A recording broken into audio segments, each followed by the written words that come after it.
ರಂಗೇರಿದ Belagavi DCC bank ನಿರ್ದೇಶಕರ ಚುನಾವಣೆ. ಈಗಾಗಲೇ ಈ ಒಂದು ಚುನಾವಣೆಗೆ ಸಂಬಂಧಪಟ್ಟಂತೆ ಸಾಕಷ್ಟು ಪೈಪೋಟಿ ಜಿದ್ದಾಜಿದ್ದಿ ಶುರುವಾಗಿದೆ. ಸವದಿ ಹಾಗೂ ಜಾರಕಿಹೊಳಿ ಆಪ್ತನನ್ನ ಸೋಲಿಸೋಕೆ ಅಂತ ರಣತಂತ್ರವನ್ನ ಹೆಣೆದಿದ್ದಾರೆ. ಹಾಲಿ ನಿರ್ದೇಶಕ ಅರವಿಂದ ಪಾಟೀಲ್ ಅವರನ್ನ ಸೋಲಿಸೋದಕ್ಕೆ ಪ್ಲಾನ್ ಮಾಡಿಕೊಂಡಿದ್ದಾರೆ. ಏನ್ ಪ್ಲಾನ್, ಏನ್ ರಣತಂತ್ರ? ಬಾಲಚಂದ್ರ ಜಾರಕಿಹೊಳಿ ಹಾಗೂ ಸವದಿ ಬಣದ ಅರವಿಂದ ಪಾಟೀಲ್ ಸದ್ಯ ಹಾಲಿ ನಿರ್ದೇಶಕ ಅವರನ್ನು ಸೋಲಿಸಬೇಕು ಅಂತ ಈಗ ಪ್ಲಾನ್ ನಡೀತಾ ಇದೆ. ಅರವಿಂದ್ ಅವರನ್ನ ಸೋಲಿಸೋದಕ್ಕೆ ಒಂದಾಗಿದ್ದಾರಾ ಬಿಜೆಪಿ ಹಾಗೂ ಕಾಂಗ್ರೆಸ್ನ ನಾಯಕರು ಅಂತ. ಬೆಳಗಾವಿಯ ಖಾನಾಪುರ ಬಿಜೆಪಿ ಶಾಸಕ ವಿಠಲ್ ಹಲಗೇಕರ ಹಾಗೂ ಕಾಂಗ್ರೆಸ್ ಎಂಎಲ್ಸಿ ಚನ್ನರಾಜ್ ಹಟ್ಟಿವಳಿ ಒಂದಾಗಿ ಓಡಾಡ್ತಾ ಇದ್ದಾರೆ ಅಂತ ಹೇಳ್ತಾ ಇದ್ದಾರೆ. ಖಾನಾಪುರದಿಂದ ಸ್ಪರ್ಧೆಗೆ ಎಂಎಲ್ಸಿ ಚನ್ನರಾಜ್ ಹಟ್ಟಿವಳಿ ಸಿದ್ಧತೆ ನಡೆಸಿದ್ದಾರೆ. ಕಳೆದ ಡಿಸಿಸಿ ಬ್ಯಾಂಕ್ ಚುನಾವಣೆಯಲ್ಲಿ ಅಂಜಲಿ ನಿಂಬಾಳ್ಕರ್ ಅವರು ಸೋತಿದ್ರು. ಹೀಗಾಗಿ ಒಂದ್ ಕಡೆ ಬಿಜೆಪಿ ಹಾಗೂ ಕಾಂಗ್ರೆಸ್ ಇಬ್ಬರೂ ನಾಯಕರು ಕೂಡ ಒಂದಾಗಿ ಅರವಿಂದ್ ಪಾಟೀಲ್ ಅವರನ್ನ ಸೋಲಿಸೋದಕ್ಕೆ ಅಂತ ಒಂದು ರಣತಂತ್ರವನ್ನ ನಡೆಸ್ತಾ ಇದ್ದಾರಂತೆ. ಒಟ್ಟೊಟ್ಟಿಗೆ ಓಡಾಡ್ತಿದ್ದಾರೆ, ಒಟ್ಟೊಟ್ಟಿಗೆ ಪ್ರಚಾರ ಮಾಡ್ಕೊಂಡು ಹೋಗ್ತಿದ್ದಾರೆ ಅಂತ. ಹಲಗೇಕರ ಹಾಗೂ ನಿಂಬಾಳ್ಕರ್ ರಾಜಕೀಯ ವೈರಿಗಳು. ಆದರೆ ಡಿಸಿಸಿ ಬ್ಯಾಂಕ್ ನಿರ್ದೇಶಕ ಚುನಾವಣೆಯಲ್ಲಿ ಮಾತ್ರ ವೈರತ್ವವನ್ನ ಮರೆತು ಒಂದಾದ್ರ ಅಂತ. ನಾನೋ ನೀನೋ ಗೆಲ್ಲಬೇಕು, ಆದರೆ ಅರವಿಂದ್ ಪಾಟೀಲ್ ಗೆಲ್ಲಬಾರ್ದು. ಆ ನಿಟ್ಟಿನಲ್ಲಿ ಇಬ್ಬರು ಕೂಡ ಒಂದಾಗಿ ನಡ್ಕೊಳ್ತಾ ಇರೋಂಗೆ ಕಾಣಿಸ್ತಾ ಇದೆ. ಈಗಾಗಲೇ ಅರವಿಂದ್ ಪಾಟೀಲ್ ಪರ ಬಾಲಚಂದ್ರ ಜಾರಕಿಹೊಳಿ ಪ್ರಚಾರವನ್ನು ಶುರು ಮಾಡಿದ್ದಾರೆ. ಬಟ್ ಈ ಒಂದು ಚುನಾವಣೆಯಲ್ಲಿ ಯಾರು ನೇಮಕ ಆಗುತ್ತೆ, ಯಾರು ನಿರ್ದೇಶಕರ ಆಯ್ಕೆ ಆಗ್ತಾರೆ ಅನ್ನುವಂಥ ಒಂದು ಕುತೂಹಲ ಇದ್ದೇ ಇದೆ. ಬಾಲಚಂದ್ರ ಜಾರಕಿಹೊಳಿ ಹಾಗೂ ಸವದಿ ಬಣದ ಅರವಿಂದ್ ಪಾಟೀಲ್ ಏನಿದ್ದಾರೆ ಅವ್ರನ್ನ ಹೆಂಗಾದ್ರೂ ಮಾಡಿ ಸೋಲಿಸಲೇಬೇಕು. ಇಲ್ಲಿ ನಾನು ಬಿಜೆಪಿ ಅಂತ ಬರೋದು ಬೇಡ, ಕಾಂಗ್ರೆಸ್ ಅಂತ ಬರೋದು ಬೇಡ, ಬಟ್ ಸೋಲು ಅಂತ ಬಂದಾಗ ನಮಗೆ ಸಿಗಬಾರ್ದು, ಅದು ಅರವಿಂದ್ ಪಾಟೀಲ್ರಿಗೆ ಸೋಲಾಗಿರಬೇಕು ಅನ್ನೋ ಕಾರಣಕ್ಕೆ ಇಬ್ಬರೂ ಕೂಡ ಒಂದಾದಂತೆ ಕಾಣಿಸ್ತಾ ಇದೆ. ಅಂದರೆ ಕಾಂಗ್ರೆಸ್ ನಾಯಕರು ಮತ್ತು ಬಿಜೆಪಿ ನಾಯಕರು. ಬೆಳಗಾವಿಯ ಖಾನಾಪುರದ ಬಿಜೆಪಿ ಶಾಸಕ ವಿಠಲ್ ಹಲ್ಗೇಕರ ಅವ್ರಿಗೂ ಕೂಡ ಅರವಿಂದ್ ಪಾಟೀಲ್ ಅವ್ರನ್ನ ಕಂಡ್ರೆ ಆಗಲ್ಲ. ಮತ್ತೊಂದು ಕಡೆ ಕಾಂಗ್ರೆಸ್ನ ಎಂಎಲ್ಸಿ ಚನ್ನರಾಜ್ ಹಟ್ಟಿವಳಿ ಹಾಗೂ ಹಲಗೇಕರ ಮಧ್ಯೆ ಏನಾದರೂ ಸ್ನೇಹ ಇದೆಯಾ? ಖುದ್ದಾಗಿ ಇಲ್ವೇ ಇಲ್ಲ, ವೈರತ್ವನೇ ಇರೋದು. ಬಟ್ ಈ ಚುನಾವಣೆ ಸಂದರ್ಭದಲ್ಲಿ ವೈರತ್ವ ಬೇಡ, ಇಬ್ರು ಒಂದಾಗಿ ಅರವಿಂದ್ ಪಾಟೀಲ್ ಅವ್ರನ್ನ ಸೋಲ್ಸೋಣ ಅನ್ನೋ ನಿಟ್ಟಿನಲ್ಲಿ ಸಿದ್ಧತೆ ಮಾಡ್ಕೊಳ್ತಾ ಇದ್ದಾರಂತೆ, ಒಟ್ಟೊಟ್ಟಿಗೆ ಓಡಾಡ್ತಾ ಇದ್ದಾರಂತೆ. ಈ ಒಂದು ಕಳೆದ ಡಿಸಿಸಿ ಬ್ಯಾಂಕ್ ಚುನಾವಣೆ ಸಂದರ್ಭದಲ್ಲಿ ಅಂಜಲಿ ನಿಂಬಾಳ್ಕರ್ ಏನಿದ್ದಾರೆ ಅವರು ಸೋತಿದ್ರು. ಖಾನಾಪುರದಲ್ಲಿ ಅರವಿಂದ್ ಪಾಟೀಲ್ ಹಾಗೂ ಹಲಗೇಕರ ನಿಂಬಾಳ್ಕರ್ ರಾಜಕೀಯ ವೈರಿಗಳು. ಆದರೆ ಡಿಸಿಸಿ ಬ್ಯಾಂಕ್ ನಿರ್ದೇಶಕ ಚುನಾವಣೆಯಲ್ಲಿ ಎಲ್ಲ ವೈರತ್ವವನ್ನು ಮರೆತು ಒಂದಾಗಿ ಈ ಚುನಾವಣೆಯಲ್ಲಿ ನಾವೇ ಗೆಲ್ಲಬೇಕು ಅನ್ನುವಂಥ ನಿಟ್ಟಿನಲ್ಲಿ ಓಡಾಡ್ತಾ ಇದ್ದಂಗೆ ಕಾಣಿಸ್ತಾ ಇದೆ. ಅದೇ ನಿಟ್ಟಿನಲ್ಲಿ ಈಗ ಒಂದಷ್ಟು ವಿಚಾರಗಳು, ಚರ್ಚೆಗಳು ಕೂಡ ಬೆಳಗಾವಿ ಭಾಗದಲ್ಲಿ ಓಡಾಡ್ತಾ ಇರೋದು. ಈ ಬೆಳಗಾವಿ ಅಂತ ಬಂದಾಗ ಒಂದು ರೀತಿಯಾಗಿ ಮಿನಿ ರಾಜ್ಯ ಇದ್ದಂಗೆ ಇಲ್ಲಿ ಈ ರಾಜಕಾರಣನೇ ಹಾಗೆ. ಯಾರು ಯಾವಾಗ ಎಲ್ಲಿ ಏನು ಜಿದ್ದಾಜಿದ್ದಿ ಅಂತ ಹೇಳೋದಕ್ಕಾಗಲ್ಲ. ಒಂದು ಕಡೆ ಜಾರಕಿಹೊಳಿ ಬ್ರದರ್ಸ್ ಇರ್ತಾರೆ, ಮತ್ತೊಂದು ಕಡೆ DK ಬ್ರದರ್ಸ್. ಅಂದರೆ ಒಂದಷ್ಟು ಅಲ್ಲಿನ ಅಧಿಕಾರವನ್ನು ಬೇರೆಯವ್ರಿಗೆ ಬಿಟ್ಕೊಡ್ಬಾರ್ದು ಅನ್ನುವಂಥ ಕಾರಣಕ್ಕೆ ಎಲ್ಲ ಟೈಮ್ನಲ್ಲೂ ಯಾವುದೇ ಚುನಾವಣೆ ನಡೆದ್ರೂ ಜಿದ್ದಾಜಿದ್ದಿ ಇದ್ದೇ ಇರುತ್ತೆ. ಮತ್ತಷ್ಟು ಡೀಟೇಲ್ಸ್ ಕೊಡ್ತಾರೆ ಪ್ರತಿನಿಧಿ ಶ್ರೀಧರ್. ಈಗಾಗಲೇ ಡಿಸಿಸಿ ಬ್ಯಾಂಕ್ ಚುನಾವಣೆಗೆ ಸಂಬಂಧಪಟ್ಟಂತೆ ಸಾಕಷ್ಟು ಸಿದ್ಧತೆ ನಡೀತಾ ಇದೆ. ಬಟ್ ವೈರಿಗಳು ಕೂಡ ಒಂದು ರೀತಿಯಾಗಿ ಮಿತ್ರರಾಗಿ ಓಡಾಡ್ಕೊಂಡು ಹೋಗ್ತಾ ಇದ್ದಾರೆ ಅನ್ನೋದು ಗೊತ್ತಾಗ್ತಾ ಇದೆ. ಕಾರಣ ಅರವಿಂದ್ ಪಾಟೀಲ್ ಅವರನ್ನ ಸೋಲಿಸಬೇಕು ಅಂತ ಆ ತಯಾರಿ ನಡೀತಾ ಇದೆ.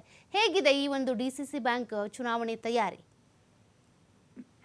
ಸೌಖ್ಯ, ಬೆಳಗಾವಿ ಜಿಲ್ಲಾ ಡಿಸಿಸಿ ಬ್ಯಾಂಕ್ ಚುನಾವಣೆಯ ಈ ನಿರ್ದೇಶಕ ಸ್ಥಾನದ ಚುನಾವಣೆ ಏನಿದೆ ಅದು ಈಗ ರಂಗೇರ್ತಾ ಇದೆ ಅಂತ ಹೇಳ್ಬೋದು. ಪ್ರಮುಖವಾಗಿ ಖಾನಾಪುರ ವಿಧಾನಸಭಾ ಮತಕ್ಷೇತ್ರ ಈಗ ಸಾಕಷ್ಟು ಗಮನ ಸೆಳೀತದೆ. ಯಾಕಂದ್ರೆ ಖಾನಾಪುರ ವಿಧಾನಸಭಾ ಮತಕ್ಷೇತ್ರದಲ್ಲಿ ಹಾಲಿ ಡಿಸಿಸಿ ಬ್ಯಾಂಕ್ ನಿರ್ದೇಶಕರಾಗಿ ಅರವಿಂದ್ ಪಾಟೀಲ್ ಇದ್ದಾರೆ.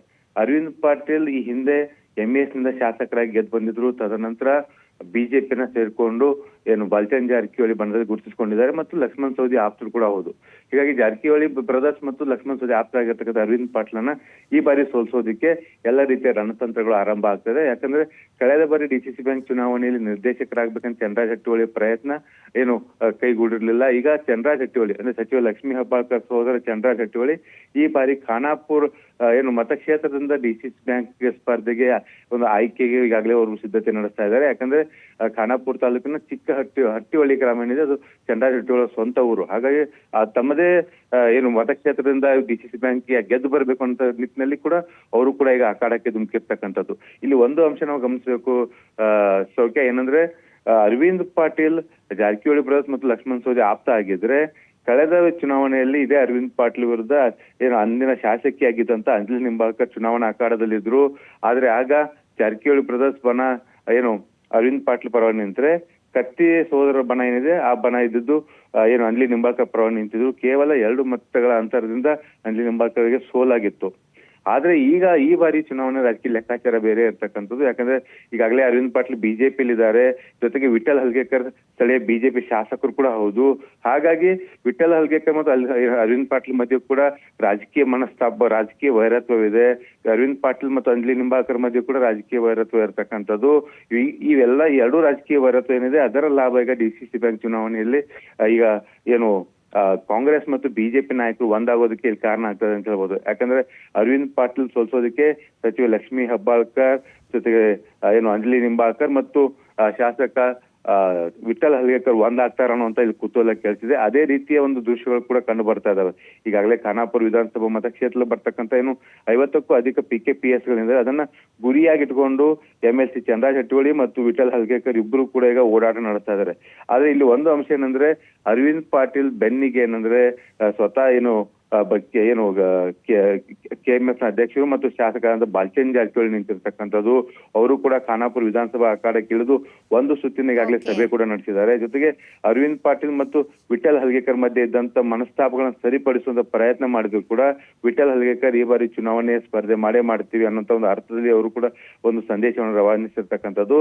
ಮೂಲ ಉದ್ದೇಶ ಅರವಿಂದ್ ಪಾಟೀಲ್ ಅವರನ್ನ ಈ ಬಾರಿ ಡಿಸಿಸಿ ಬ್ಯಾಂಕ್ ಚುನಾವಣಾ ಕಣದಿಂದ ಸೋಲಿಸಬೇಕು ಅನ್ನುವಂತ ಒಂದೇ ಒಂದು ಪಾಯಿಂಟ್ ಅನ್ನು ಇಟ್ಕೊಂಡು ವಿಠಲ್ ಹಲ್ಗೇಕರ್ ಜೊತೆಗೆ ಹೆಬ್ಬಾಳ್ಕರ್ ಮತ್ತು ಅಂಜಲಿ ನಿಂಬಾಳ್ಕರ್ ಮೂವರು ಕೂಡ ಒಂದಾಗಿದ್ದಾರೆ ಅನ್ನುವಂತ ಮಾತುಗಳು ಕೇಳಿ ಬರ್ತಾ ಇದಾವೆ. ಅದರ ಭಾಗವಾಗಿ ಈಗ ಕಾಂಗ್ರೆಸ್ ಮತ್ತು ಬಿಜೆಪಿಯ ನಾಯಕರನ್ನೆದುರಿಗೆ ಒಟ್ಟಾಗಿ ಓಡಾಟ ನಡೆಸಿರ್ತಕ್ಕಂಥದ್ದು. ಆದ್ರೂ ಕೂಡ ಈ ಒಂದು ಅಖಾಡಕ್ಕೆ ಸಚಿವ ಲಕ್ಷ್ಮೀ ಹೆಬ್ಬಾಳ್ಕರ್ ಆಗಿರ್ಬೋದು, ಅಂಜಲಿ ನಿಂಬಾಳ್ಕರ್ ಆಗಿರ್ಬೋದು, ಇಬ್ರು ಕೂಡ ಇನ್ನೂ ಎಂಟ್ರಿ ಕೊಟ್ಟಿಲ್ಲ. ಯಾಕಂದ್ರೆ ಇವೆಲ್ಲರೂ ಕೂಡ ತಮ್ಮದೇ ಆದಂತ ಏನು PKPS ನ ಮತಗಳು ತಮ್ಮ ಹಿಡಿತದಲ್ಲಿ ಇಟ್ಕೊಂಡಿದ್ದಾರೆ. ಹೀಗಾಗಿ ಯಾರು 35ಕ್ಕಿಂತ ಅಧಿಕ ಮತಗಳನ್ನು ತೆಗೆದುಕೊಳ್ತಾರೋ ಅವರು ಏನು ಸ್ಪಷ್ಟವಾಗಿ ಡಿಸಿಸಿ ಬ್ಯಾಂಕ್ ನಿರ್ದೇಶಕರಾಗಿ ಆಯ್ಕೆಯಾಗಿ ಬರ್ತಾರೆ. ಆ ನಿಟ್ಟಿನಲ್ಲಿ ಕಸರತ್ತು ಕೂಡ ಮುಂದುವರೆದಿರ್ತಕ್ಕಂಥದ್ದು. ರಾಜಕೀಯ ದ್ವೇಷ ಏನಿದೆ ಡಿಸಿಸಿ ಬ್ಯಾಂಕ್ ಚುನಾವಣೆ ಕೂಡ ಮುಂದುವರೆದಿದೆ. ಅದೇ ಕಾರಣಕ್ಕಾಗಿ ಪಕ್ಷವನ್ನ ಬದಿಗಿಟ್ಟು ಒಂದಾಗಿ ಒಂದು ರಣತಂತ್ರವನ್ನು ರೂಪಿಸುವಂತ ಕೆಲಸವನ್ನ ಇಲ್ಲಿ ಖಾನಾಪುರದಲ್ಲಿ ನಡೆಸಿರ್ತಕ್ಕಂಥದ್ದು ಬಹಳ ಸ್ಪಷ್ಟವಾಗಿ ಕಂಡು ಬರ್ತಾ ಇದೆ. ಥ್ಯಾಂಕ್ ಯು ಶ್ರೀಧರ್ ಮಾಹಿತಿಗೆ.